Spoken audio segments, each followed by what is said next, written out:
My name is Chris Whitehurst of Womble Real Estate.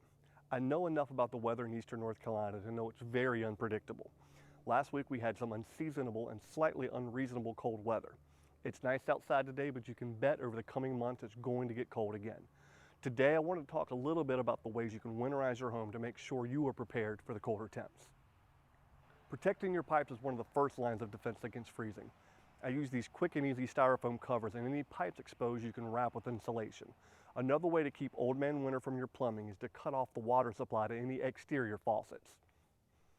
Your HVAC system is your personal line of defense against cold weather inside your home. Taking care of your system by regularly changing filters, keeping the unit serviced, and not pushing your system to the extremes during the coldest weather can go a long way to make sure your system is ready to serve you when you need it the most. Additionally, some basic caulk and weather stripping around doors and windows can cut down on air leaks, causing you to lose warmth and making your entire system less efficient. Some homes in our area utilize an enclosed crawl space to keep it more regulated. If your home has a more traditional crawl space, make sure the vents are closed in the coldest months to keep the cold air from getting underneath of your home. It's very important not to forget to open them back up when the weather warms up. The crawl space is an out-of-sight, out-of-mind part of your home but can be rife with issues if left neglected for too long a period of time. Before I go, I want to throw out a huge thanks to my friend Kendall Ormsby over at Advanced Financial. She provided some of the informational material for today's episode.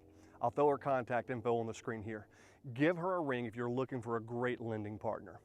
And if you like these videos, you can check out more on my YouTube channel. When you visit, please make sure you like, subscribe, and ring that notifications bell.